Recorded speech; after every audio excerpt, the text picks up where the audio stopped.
கொஞ்சம் உட்கார்ந்துருங்க. மேடை மீது யாருமே நிற்க வேண்டாம், தயவு செய்து அமர்ந்துருங்க.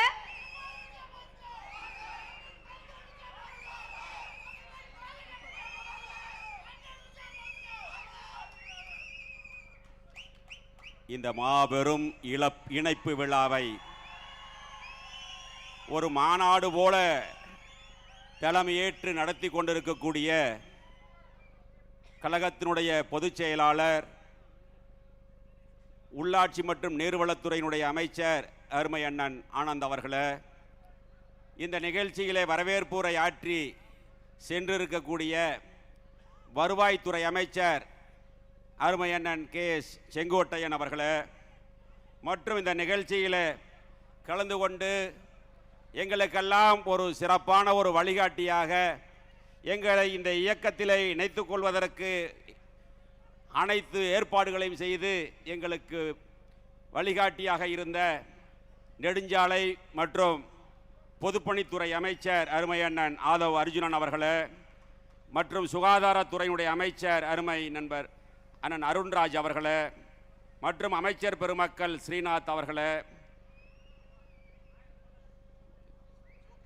லோகேஷ் தமிழ்ச்செல்வன் அவர்களே, விஜய் தமிழ்ச்செல்வன் பார்த்திபன் அவர்களே, முகமது பர்வேஸ் அவர்களே, சி விஜயலட்சுமி அவர்களே, ரமேஷ் அவர்களே, திரு ராஜீவ் அவர்களே, மற்றும் இந்த நிகழ்ச்சியிலே கலந்து கொண்டு சிறப்பித்துக் கொண்டிருக்கக்கூடிய தமிழக வெற்றி கழகத்தினுடைய சட்டமன்ற உறுப்பினர்களே, அமைச்சர் பெருமக்கள் பி மதன்ராஜ் அவர்களே, ஜெகதீஸ்வரி அவர்களே, சட்டமன்ற உறுப்பினர்களே, இங்கே கழகத்திலே தமிழக வெற்றி கழகத்திலே தங்களை இணைத்துக் கொள்ள வருகின்றிருக்கக்கூடிய முன்னாள் சட்டமன்ற உறுப்பினர்கள், முன்னாள் அமைச்சர் பெருமக்களே, முன்னாள் உள்ளாட்சி பிரதிநிதிகளே, இங்கே அலைகடலாக வருகின்றிருக்கக்கூடிய அனைத்திந்திய அண்ணா திராவிட முன்னேற்ற கழகத்தினுடைய ஆணி வேறாக திகழ்ந்த கழகத்தினுடைய ரத்தத்தின் ரத்தமான இளம் சிங்கங்களே, உங்கள் அனைவருக்கும் காலை வணக்கத்தை தெரிவித்துக் கொண்டு, புரட்சி தலைவரால் 1972 உருவான இயக்கம் அனைத்திந்திய அண்ணா திராவிட முன்னேற்ற கழகம் என்ற மாபெரும் இயக்கம். அந்த இயக்கம் தோன்றிய வரலாறு தீய சக்தியை, திமுகவை ஒழிக்க வேண்டும் என்று உருவான இயக்கம். தலைவர் இருக்கின்ற வரை அந்த இயக்கம் ஆட்சி அதிகாரத்தில் இருந்தது. இந்திய வரலாற்றில் ஒரு பிராந்திய இயக்கம் கட்சி தொடங்கிய உடனேயே பாராளுமன்ற இடைத்தேர்தலில் வெற்றி பெற்ற வரலாறை படைத்த தலைவன் புரட்சி தலைவர் எம்ஜிஆர். அதன் பிறகு கோவை சட்டமன்றத்தினுடைய இடைத்தேர்தல். இந்த 2 இடைத்தேர்தலுக்கு பிறகு 1977 இயக்கம் ஆரம்பித்த 5 ஆண்டுகளிலே ஆட்சி அதிகாரத்தில் இருந்து 11 ஆண்டுகாலம் தமிழகத்தை ஆட்சி செய்தவன் புரட்சி தலைவர் எம்ஜிஆர் அவர்கள். ஆனால் இன்று அந்த வரலாறை உடைத்து ஒரு சரித்திர சாதனை படைத்தவர் புரட்சி தளபதி நம்முடைய தமிழகத்தினுடைய முதலமைச்சர் விஜய் அவர்கள் என்பதை நாம் நன்கு அறிய வேண்டும். இயக்கம் ஆரம்பித்த 2 ஆண்டுகளிலே தமிழகத்தில் ஒரு மாற்றத்தை ஏற்படுத்தி ஒரு அரசியல் புயலை உருவாக்கி, ஒரு அரசியல் மாற்றத்தை உருவாக்கி இன்று ஆட்சி அதிகாரத்தில் இருந்து தமிழகத்திலே முதலமைச்சராக இருக்கிறார் என்று சொன்னால் அது சாதாரண மாற்றம் அல்ல, ஒரு தலைமுறை மாற்றம் என்பதை நாம் புரிந்து கொள்ள வேண்டும். இந்த அரசியல் மாற்றம் என்பது ஒரு தலைமுறை மாற்றம். அதேபோல தலைவருக்கு பிறகு இந்த இயக்கத்தை வழிநடத்திய தங்க தலைவி புரட்சி தலைவி அம்மாவுடைய கொள்கையும் அதேதான்.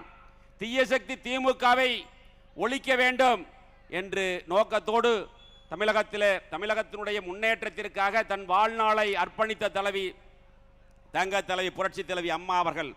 அம்மாவுடைய மறைவிற்கு பிறகு இந்த மேடையில் வீட்டிருக்கக்கூடிய முன்னாள் அமைச்சர்கள், சட்டமன்ற உறுப்பினர்கள், அனைத்து இந்திய அண்ணா திராவிட முன்னேற்ற கழகத்தை சார்ந்தவர்களுடைய துணையோடு 4 ஆண்டுகள் 2 மாதம் அம்மாவுடைய அரசு நடந்தது. இப்பொழுது பொதுச் செயலாளராக இருக்கக்கூடியவரை நாங்கள் எல்லாம் சேர்ந்துதான் பொதுச் செயலாளராக உருவாக்கினோம்.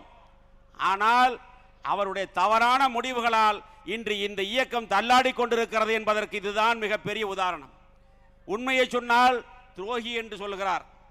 உண்மையை எடுத்து சொன்னால் யார் துரோகி என்பதை நீங்கள் புரிந்து கொள்ள வேண்டும்.